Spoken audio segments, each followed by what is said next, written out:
Famous Greek physician Hippocrates once said, "As to diseases, make a habit of two things: to help, or at least to do no harm." This statement in itself gives our role as physicians to do everything within our power to help our patients. But do we?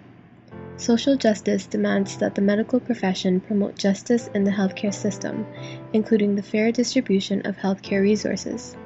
Physicians should work actively to eliminate discrimination in healthcare, whether based on race, gender, socioeconomic status, ethnicity, religion, or any other social category. So often do we discriminate and are not even aware of it. It's true we're only human, but it's important to be mindful of our actions as they have a significant effect on our patients. As you go forth into the world of work, we hope that you remember this video as it relates to your heavily respected and well-earned duty of saving lives.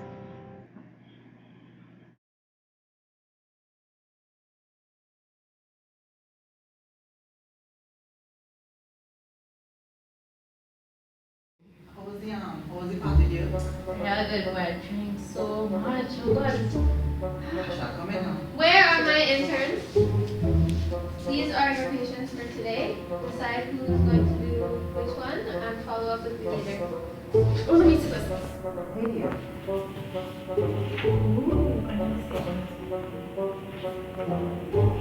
What?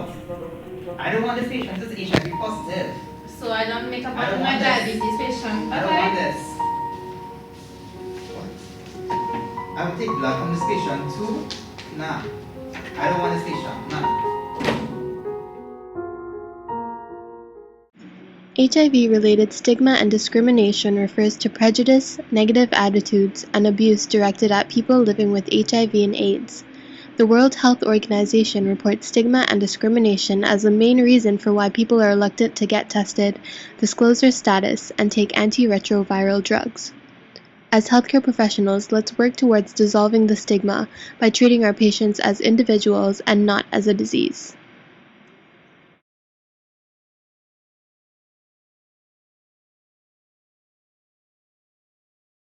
You're real mess up last night, boy. What happened here? But the job, I think my listeners come back again. What? They come back again? Yes, she made the trial Lord. this time, but she got postpartum hemorrhage. But she refused to take the blood, and the husband refused to take it too. Why am I refused to take the blood for and they need it? They rather let the child go motherless. Believe them?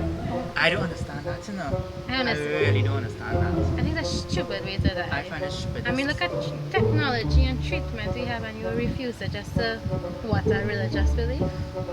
I don't know. I really don't understand that. It is important to not discriminate against patients' religious beliefs because, as doctors, we must not allow our personal views to affect our professional relationships and the treatment we provide. Allowing personal beliefs to trump the rights of a patient is a violation of the Hippocrates Oath. All patients should have the ability to secure medical care without worry of facing any type of discrimination.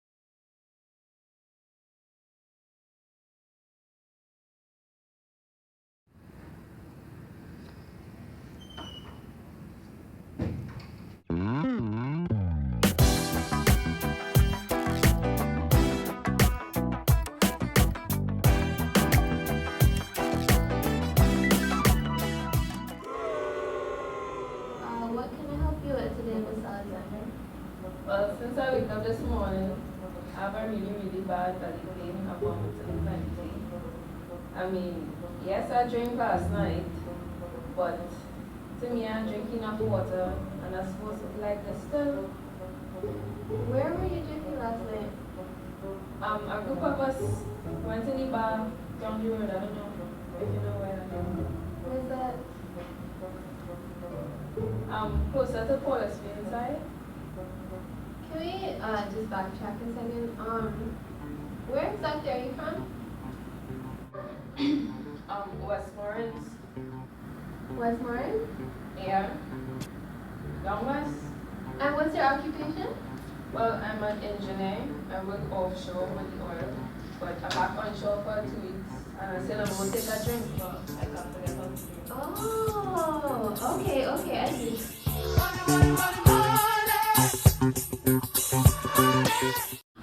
So you know what? Actually, I think that you should probably go to the private hospital instead because they're probably better suited to help you out than public.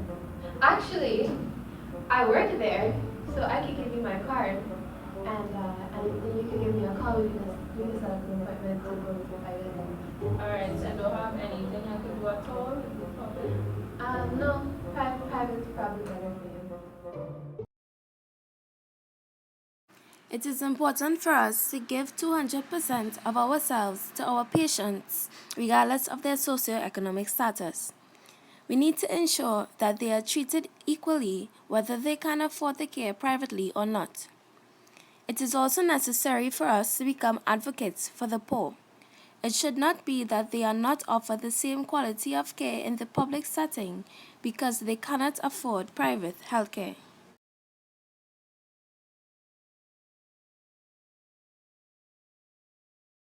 Good morning. Hi, good morning. How are you doing? I'm good. So who do I have this morning? Next you have these two young gentlemen right here.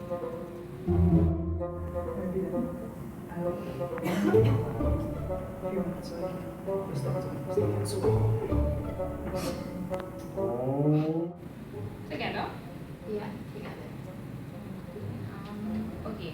Honestly, this morning is not the morning. Could you ask Dr. Carter to take them, please? Yeah, we can just get him to do it instead. You could just see this young lady right here. Sure, no problem. Okay, so you'll send it, right? Yeah, I'll send okay. it. Please. Discrimination on the basis of sexual orientation is very demeaning. It is important that our society generate provisions that create conducive environments for people of all sexual orientations. As a result, everyone will be productive at work and comfortable with his or her lifestyle, as sexual orientation discrimination produces higher rates of mental illness, psychological distress, as well as future social anxiety and depression. As health professionals, whether in the clinic or doing research, we are witnesses to great injustice daily. Our role is not just to treat our patients, but to sound the alarm and advocate for change. Rightfully or not, our societal position gives our voices great credibility, and we should not waste that. It's time for us to rise up and collectively speak out against inequality. We may not have all the answers to call for change, but we just need courage. The health of our patients, the health of us all, depend on it. So, congratulations to you, my graduating class, and go out there and make us proud.